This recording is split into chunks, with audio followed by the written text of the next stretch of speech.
Bonjour à tous, bienvenue dans ce nouvel épisode du podcast de la tête dans le baquet. Donc, nouveau podcast dans lequel j'accueille Anthony Guibaudot. Anthony qui était champion de France 340 R cette année. C'est pour sa première fois, il est titré. Et c'était pas une chose facile parce que ça fait plusieurs saisons qu'il échoue. À la deuxième place, ça a été au volant Field Racing où il a arrêté de très peu sa qualification finale pour obtenir un volant en F4 chez Field Racing. Ça a été en académie il y a 2 ans où en fait, le titre lui a échappé juste devant Gaspard Simon qui lui a été titré cette année-là en académie. Ensuite, il a poursuivi en Caterham 340R. Et là, encore une fois, il finit deuxième. Donc là, vraiment, ça a commencé à être, vraiment chaud pour lui et puis, finalement, cette année, il a réussi à obtenir, son titre de champion de France en 340 heures. Alors, il a franchi un vrai cap, notamment grâce à un travail en préparation mentale. On va parler ensemble, de son parcours, de ce qu'il a appris et comment il a réussi à transformer ses expériences en force. Salut Anthony, comment ça va? Et félicitations pour ce titre.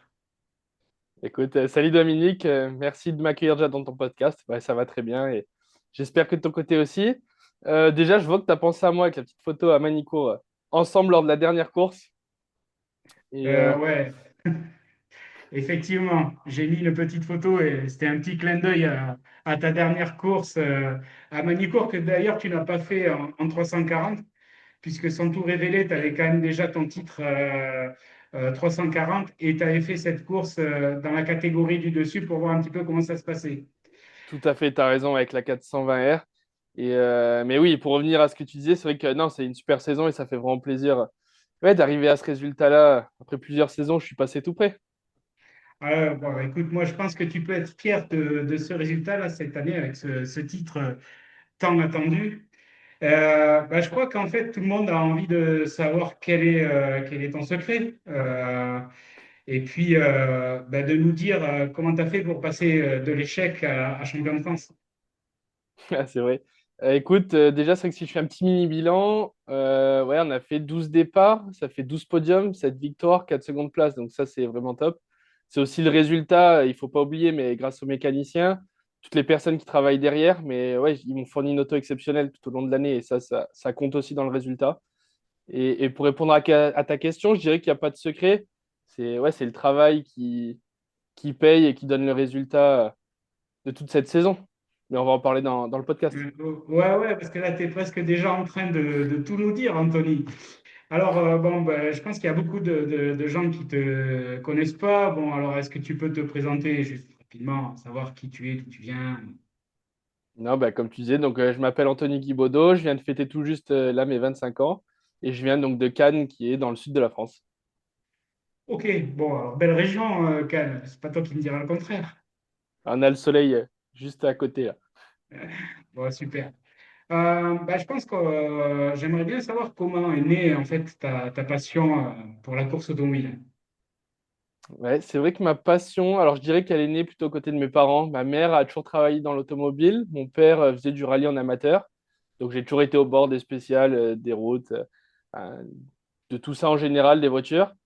Et j'ai deux petites anecdotes qui vont te faire rire, mais la première, c'est qu'on faisait des mots d'excuses à l'école pour aller voir le rallye Monte-Carlo, donc je devais avoir 7-8 ans, je sais plus, peut-être Ok? quelque chose comme ça. Et puis la deuxième, c'est qu'on te demande toujours, tu sais, tu veux faire quoi à l'école, et puis tu écris sur un bout de papier ce que tu veux faire.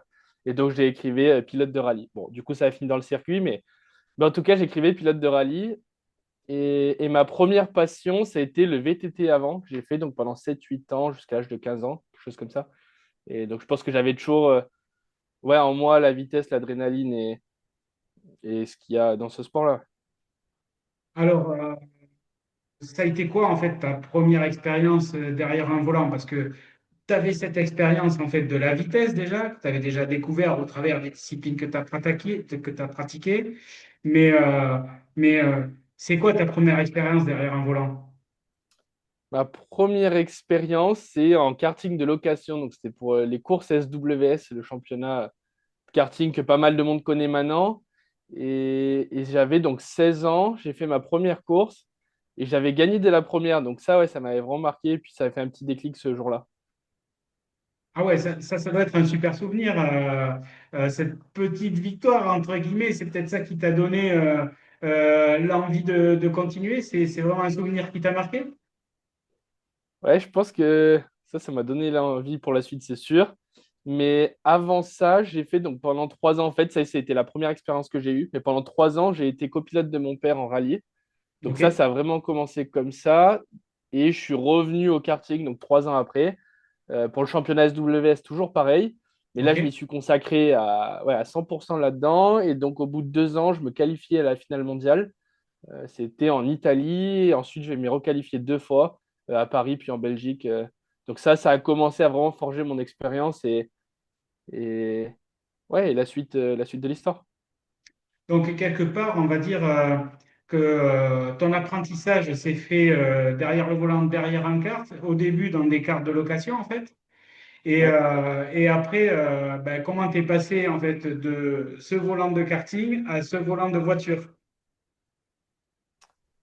C'est plutôt ouais, enfin, de la passion et des rencontres qui fait qu'on arrive à ça. Il faut quand même savoir qu'à ce moment-là, tu vois, je bosse donc en couverture charpente, donc dans les chantiers. Et ouais, ça, c'est mon premier métier. Donc, je mets chaque centime que je gagne, ça part là-dedans. Donc, euh, donc ouais, ça sacrifie tout, on va dire, pour ça. Et ce qui me fait passer du kart à la voiture, donc c'est vraiment plutôt une personne. C'est donc David Zolinger que je vais nommer, mais aujourd'hui, donc c'est toujours mon manager pour le sport auto. Mais il m'a passé ouais, du karting à la voiture. Et avec son beau parcours qu'il a, où il fait 3 fois les 24 heures du Mans, plusieurs fois champion d'Europe, donc ça donne envie. Mais ouais, ça c'est une belle histoire. Et ensuite, je dirais qu'il y a quand même pas mal d'échecs aussi qui font que je passe à la voiture, ouais. D'accord. Ah oui, donc tu as eu une partie où en fait où tu as eu des échecs. Du coup, est-ce que tu peux nous en dire plus sur tes échecs? Et toujours, je crois que n'importe quelle histoire qu'on entend toujours, il y a toujours des échecs avant d'arriver à un résultat. Mais ouais, il y en a j'en ai trois en tête. Le premier, c'est Feed Racing, donc en Formule 4, hein, pas mal de monde connaît et font cette école-là avec Jacques Villeneuve. Mais donc, j'arrive pas à me qualifier à la finale. Je suis pas loin, mais j'y arrive pas. Ensuite, je fais avec eux les sélections en Euro-NASCAR. Ils font une seule année. Et là, je suis finaliste par contre, mais je gagne pas le volant. Donc, ben, encore une fois, ça s'arrête.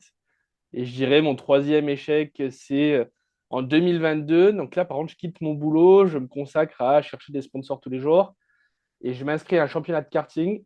Sauf qu'en fait, 3 semaines avant le début de championnat, on se retrouve mars-avril, je reçois un coup de fil et on me dit le championnat, il est annulé et il se fera pas. Ah, ouais, donc là, tu tombes de haut. Ça fait trois gros échecs coup sur coup. J'imagine que là, pour trouver la motivation pour repartir, c'est un peu compliqué.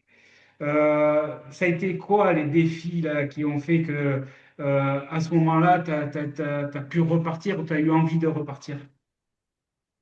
Ouais, c'est vrai. Bah, déjà, c'est une période que je me souviens très bien, tu vois. J'avais tout investi, donc il y a aussi rien qui aboutit. Et j'ai un peu l'impression qu'il y a tout s'écroule. Pour moi, je me dis aussi que le sport auto, c'est fini et j'en ferai plus jamais. Ça, c'est sûr. D'accord.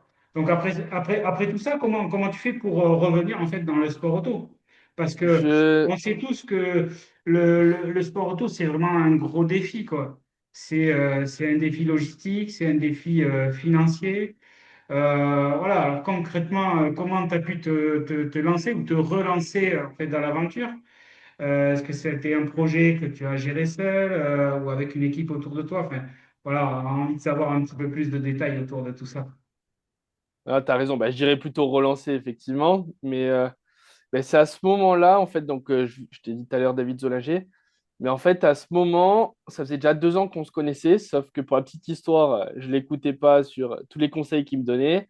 Il m'avait même blacklisté de son répertoire téléphonique. Et en fait, je le recontacte, donc 2 ans après, et puis je lui dis, je pense que tu avais raison, et maintenant je vais t'écouter, et on va faire comme tu le penses et comme tu dis.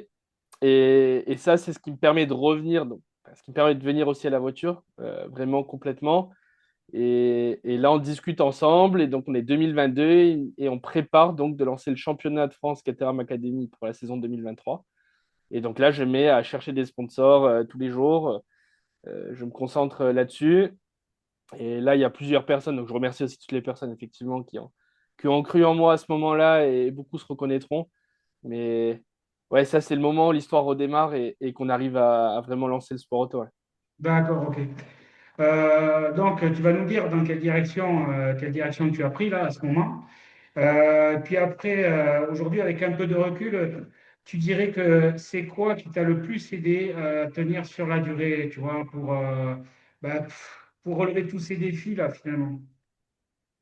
Ouais, je pense que c'est commun un peu à tous les sportifs ou même quand tu lances un business ou quelque chose comme ça, mais il faut déjà de la passion quand même en premier, ça c'est sûr, clairement, de la persévérance.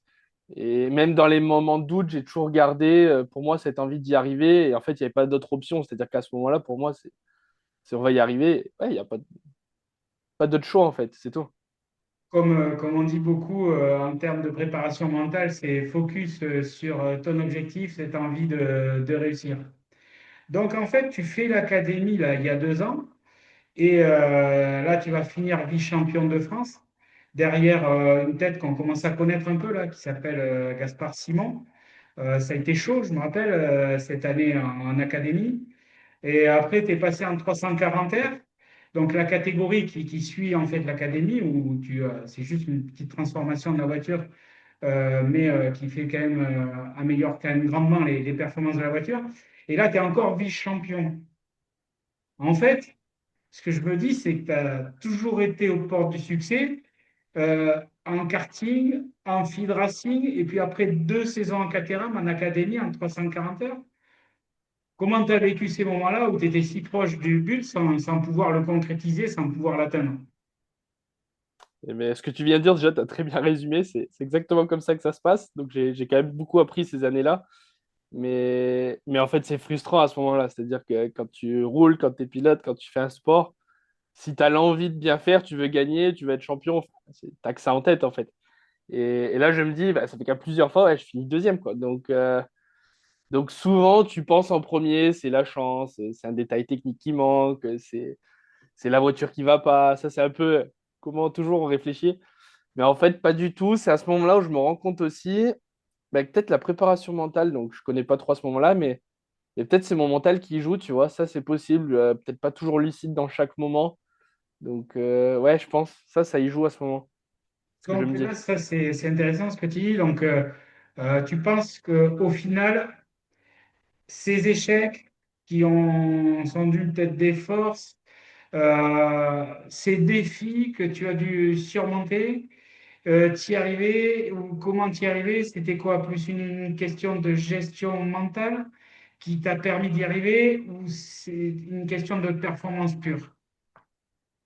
Bah, écoute, la performance pure, je pense que je commençais à l'avoir à ce moment-là parce que déjà j'étais bien entouré, donc avec la structure de David Zolager, toute l'équipe de Driving Concept, donc sur le plan, on va dire, pilotage.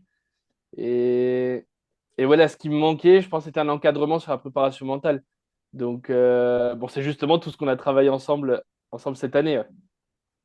Ouais, donc qu'est-ce qui t'a poussé donc à franchir le pas? Donc bon, là tu révèles un peu le truc, on a bossé ensemble, mais en fait il a fallu franchir un pas pour aller vers peut-être ce qui te manquait ou ce que tu as identifié comme quelque chose qui te manquait. Qu'est-ce qui t'a poussé à franchir le pas, à faire appel à un préparateur mental? Mais en fait, je me suis dit que si je continue à faire la même chose, bah, ça va certainement faire le même résultat. Donc là, je voulais un peu plus comprendre qu'est-ce qui se passait. Et là, ce qui me pousse vraiment, mais en fait, tu vas te souvenir, c'est Nogaro, donc dernière manche de l'année, ouais, saison 2024, donc où je fais Mhm. vice-champion en 340. Et en Mhm. fait, on se rencontre là, la remise des prix à la soirée, puis tu me discutes un peu de la préparation mentale. Donc ça, je pense que tu vas te souvenir, justement. Ouais, je me souviens parfaitement de ce moment, de cette discussion Ouais, qu'on a eu ensemble. Ouais, tout à fait. c'est ça, ouais, voilà. Et ça marque vraiment ce moment-là, parce qu'en fait, je suis un peu quand même dégoûté à cette soirée, en réalité. Et je viens de finir deuxième, je suis pas champion. Et, et là, tu me parles de la préparation mentale, mais à ce moment-là, je sais pas trop. Qu'est-ce que c'est hein, exactement. Et puis je me dis, bah, pourquoi pas, on va commencer ensemble. Et donc là, ouais, dès les premières séances, en fait, je comprends que ça peut devenir vraiment essentiel pour moi à la suite de ma préparation. Et en fait, aujourd'hui, c'est devenu bah, ouais, réellement essentiel pour moi et c'est ce qui me manquait, je pense. Ouais, comme je te disais, je me rappelle très bien en fait cette discussion parce que moi, c'est vrai que tu étais content finalement d'être deuxième, mais quand même, moi, j'imaginais bien le niveau de frustration que tu avais. Et voilà, lors de cette discussion, en fait, tu m'as parlé un peu de tes difficultés, de ce que tu rencontrais finalement sur le plan mental et que c'était peut-être le moment aussi pour toi de commencer à te pencher un peu sur ce sujet. Donc, je ne vais pas tout révéler, mais dès qu'on a commencé à travailler, on a travaillé sur plusieurs axes, tu vois, après un peu avoir évalué ce vers quoi il fallait travailler avec toi. On a travaillé sur de la lucidité, on a travaillé sur la gestion du stress, on a travaillé sur de la concentration, on a mis en place des pré-routines, des routines avant les courses. On a fait pas mal de travail de visualisation. Donc, je pense que tu te rappelles de tout ça. Hein, c'est encore frais. Tout à Euh, fait, tout à fait. Moi, ce qui m'intéresse, c'est que ça peut être sympa, tu vois, pour les gens qui nous regardent, de savoir lequel t'a apporté le plus apporté ou t'a apporté le plus de changements dans ta manière d'approche de la course, dans ta manière de piloter. Je te dirais, moi, déjà le travail en général, sa globalité de tout ce qu'on a fait, ouais, c'était énorme. Je te dirais, ce qui m'a le plus marqué, c'est la lucidité. J'étais peut-être trop souvent un peu dans l'émotion, à un peu trop vouloir attaquer tout de suite, trop fort, ou prouver, tu vois, un petit peu aux personnes aussi, parce qu'en fait, si je gagnais pas, ben, je trouvais pas de sponsor derrière aussi, donc un peu dans ce côté-là aussi. Donc, je voulais peut-être un peu trop en faire, et donc moins lucide dans la voiture aussi. Et ça m'a aidé à comprendre tout le travail qu'on a fait ensemble. Ouais, essayer de faire moins d'erreurs, à prendre des meilleures décisions dans la voiture, à rester plus calme. Donc, je te dirais la lucidité, ouais.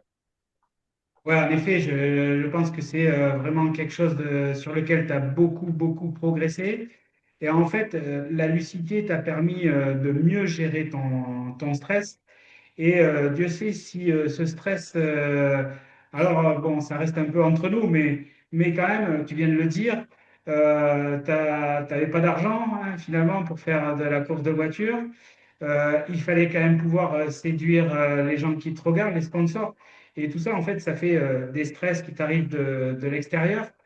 Donc ouais, c'est pas évident à gérer à ta place. C'est ça. Tu peux me dire un exemple concret ben, de l'effet en fait qu'a eu ce travail sur comment ça t'a aidé là derrière le volant? Ouais, je peux te donner un exemple, mais c'est vrai que comme tu l'as dit, souvent on se rend pas compte un peu pas de la pression indirectement qu'on se met derrière un volant, mais le meilleur exemple, je te donnerai, bah, du coup, c'est la première course, hein, on voit tout de suite les résultats de ce qu'on a fait ensemble. Mais à Val-de-Vienne, tu vois, je pars sur la première course où j'aurais peut-être trop attaqué tout de suite. Je pars plutôt serein, tranquille. Je reste calme, pourtant je suis cinquième et tout ça. Et puis en fait, au fur et à mesure de la course, j'arrive à revenir. Je crois que je finis deuxième la première course du championnat. Et ensuite, le lendemain, sur la deuxième course, bah, du coup, je suis beaucoup plus lucide, focus, et je gagne la première course de la saison, donc en course 2. Puis ça me permet de repartir en tête du championnat ouais, dès le premier meeting. Donc ça avait déjà porté ses fruits dès la première manche. Ouais, clairement, moi j'ai senti que à la fin de la première course, finalement, tu la termines déjà, c'est très bien. Parce que je me rappelle que c'était des conditions, c'était sous la pluie, c'était pas évident. Donc la première course, elle était compliquée à gérer. Tu as réussi à garder ton calme, rester lucide. Ça a été un excellent point. Et j'imagine que ça a été une libération. Pour que tu abordes la deuxième course de manière plus sereine. Donc moi, il m'a semblé que tu as été beaucoup plus régulier dans ces moments qui étaient sous tension. Tu dirais que la préparation mentale a été un élément clé de ta saison? Ouais, je te dirais que oui, c'est vraiment un élément clé pour moi cette année. C'est pas de la magie, hein, comme chaque chose, mais il faut travailler pour progresser. Tu m'as même fait travailler avec des outils aussi auxquels j'imaginais pas vraiment sur la préparation mentale. Donc ça, c'était vraiment, vraiment sympa tout ce qu'on a fait ensemble cette année. Et je pense que ça peut te faire gagner aussi, tu vois, du temps autour, forcément, euh, de manière générale dans la voiture. Mais ouais, tu restes plus focus dans ce que tu fais. Sur la reconcentration aussi, tu vois. J'ai un exemple là-dessus, mais tu vas te souvenir. Ce qu'il faut savoir, c'est que la Caterham aussi, donc pour ceux qui nous regardent, celle que je roule, on passe encore les vitesses, donc il faut débrayer à chaque changement. Et quand on va aller vite, bah, souvent, ça arrive de faire craquer une vitesse. Ça peut craquer. Et voilà. Et donc, ça, souvent, sur un exemple comme ça, je serais plutôt resté vite déconcentré. Et puis, en fait, aujourd'hui, bah, écoute, c'est arrivé, je crois, une fois dans la saison ou deux, mais en tout cas, je me suis reconcentré tout de suite et ça n'a pas impacté sur le reste de la course. Mais ça, c'est un exemple ouais, que j'avais à donner, quoi. Ouais, tout à fait. Je me rappelle de cette séance de visualisation qu'on a fait. Je me rappelle de ta réaction et il s'est dit, mais qu'est-ce qu'il me fait faire? C'est vrai, je Et, me souviens bien. non, mais c'était très sympa. Mais finalement, ça, c'est la visualisation, ce moment où on se dit, ben, on va essayer de faire en sorte que ces erreurs qui se sont produites, de ne pas les reproduire. Tu les as travaillés, tu as travaillé en fait en visualisation ce moment où tu changes de vitesse Ouais, pour que cette répétition de l'entraînement qu'on a fait en visualisation fasse que lorsque tu te retrouves derrière le volant après, ben, tu ne reproduises pas les erreurs. Tu sais que ben, à un moment donné, quand on peut aller trop vite, donc ça peut faire une vitesse qui accroche. Et là, du coup, euh, quand tu es dans la voiture, tu sais que à ce moment-là, il va falloir que tu décomposes ton mouvement et que décompose. même s'il y a de la pression, il faut quand même arriver à faire ce geste de manière parfaite. Parce que, ben oui, on l'a vu à chaque fois que tu as eu un petit craquage de boîte, les gars sont revenus derrière. Ouais, Derrière, c'est aussi de la pression qu'il faut gérer, parce que du coup, ben, si tu avais un petit écart, du coup, il est comblé par la perte de temps qu'il y a eu. Et voilà, donc ça, c'est vrai que ça, c'était quelque chose de sympa, ce petit travail en visualisation en dehors de ce qu'on fait. tout à fait. J'ai Euh, l'impression d'y revenir dedans, là, justement. ouais, tu vois, non, mais c'est vrai. On fait une séance mentale ou une interview? Ben écoute, ce serait une bonne démonstration. Tu vois, la prochaine vidéo, je pense que ce qu'on fera, ben, je te propose, si tu es OK, qu'on se On fasse une fera une petite séance de vidéo visualisation pour montrer aux gens en fait comment ça peut se passer. Tu vois. avec plaisir. Et ça pourrait être sympa. Bon, allez, ça c'était bien. Donc, en fait, derrière la performance, en fait, j'ai l'impression que ce travail t'a aussi aidé, pas seulement dans la performance en course, en pilotage, sur les meetings, mais aussi dans ta vie. Est-ce que ça, c'est vrai? Ouais, c'est vrai que ça m'a pas que aidé pour la course, ça m'a aidé la préparation mentale ouais, en général pour ma vie en extérieur, que ce soit ma vie pro ou perso, et à rester plus calme, à mieux gérer les choses, le stress, donc m'organiser aussi sur mon planning. Donc ça m'a aidé là-dessus. Et je pense que si tu es bien aussi bah, dans ta tête, mentalement au quotidien, c'est ce qui fait qu'il va te permettre d'être meilleur en piste, en fait. Et ça, je l'ai vu. Avoir moins de stress, moins réfléchir bah, à ton quotidien, parce que j'étais mieux organisé. Donc ouais, ça m'a vraiment aidé sur ma vie. Et je pense que ça m'a même d'ailleurs créé des opportunités cette année auxquelles je ne m'attendais pas sur le côté plutôt professionnel. Mais oui, clairement, ouais, carrément. Ah ouais, c'est vrai, je me rappelle d'un truc. Euh, Tu avais dit à personne, en fait, que tu avais engagé ce C'est travail en vrai. préparation mentale. Et puis, tu me dis, ouais, un jour, David, il vient me voir, il me dit, mais toi, tu as changé. T'as raison, C'est c'est vrai, vrai, ça? exactement. Ouais, je crois que j'en avais pas parlé pendant 3-4 mois qu'on bossait ensemble. Ouais, c'est vrai, t'as raison. Alors aujourd'hui, avec un peu de recul, est-ce que tu recommanderais à un jeune pilote là, de franchir le cap et de travailler son mental? Carrément, ouais, je lui dis qu'il n'attende pas et qu'il fonce directement. Non, mais en vrai, c'est la préparation mentale. Souvent, il y a un côté où les personnes pensent ça. c'est fait pour les gens qui ont des problèmes, qui ont des soucis. Mais moi, je le vois plutôt aujourd'hui, c'est un levier de performance, en fait. Ça m'a permis d'évoluer là-dessus. Et donc, pour toutes les raisons qu'on a évoquées avant, hein, sur la lucidité, la régularité, tous ces points-là. Mais aussi de profiter de ce que tu fais, parce qu'il ne faut pas oublier que c'est aussi un sport, on est là pour se faire plaisir et pas. Le but, c'est pas repartir d'un week-end pas content et frustré. Donc ouais, ça permet de préparer au mieux un week-end. Et c'est aussi un investissement sur toi-même, finalement, puisque c'est sur ta personne. Donc tout ce que tu le bosses pour toi et la suite de tes projets dans ta vie en général. Donc ouais, ça, c'est incomparable. Et puis ouais, je le recommande à 100%, carrément. Et c'est peut-être ce qui m'a permis de passer de presque champion à plusieurs saisons à champion. Ah ben ça c'est sympa, c'est bien. Et ça me fait penser à une discussion que j'ai eue hier soir avec un de mes futurs pilotes que je vais accompagner là. Ça me fait penser à cette discussion où il s'appelle Olivier, tu vois. Donc j'en dirai pas plus, c'est juste son prénom. Et en fait, je lui dis, tu sais, Olivier, en fait, ce que ça va permettre, la préparation mentale, c'est, tu vois le Olivier d'aujourd'hui, eh bien, ce sera l'Olivier augmenté demain. Donc, moi, je dirais que Anthony, est-ce que tu as l'impression d'être l'Anthony augmenté d'hier? Mais je te dirais que je l'oublie souvent. C'est toi qui me le fais rappeler dans les préparations, justement. Mais tu te souviens, il y a un an, comment tu réfléchissais. Et puis en fait, j'ai même oublié si tu me le rappelles pas. Donc oui, ben, forcément, je te dirais que oui. Ouais.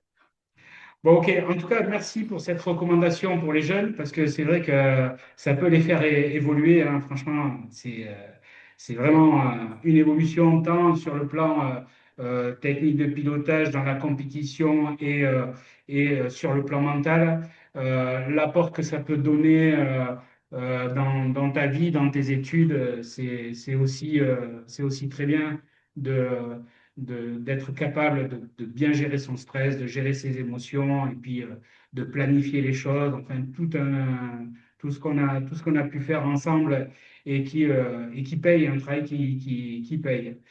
Pour abandonner en fait ce sujet de la préparation mentale, j'ai quand même envie de te demander qu'est-ce que tu as prévu l'année prochaine? Alors, écoute, pour l'année prochaine, déjà en premier, avant toute chose, je voudrais te faire un petit point et te remercier aussi sur toute l'année, parce que c'est aussi grâce à toi qu'on a ce résultat et donc toutes les personnes qui nous ont accompagnés.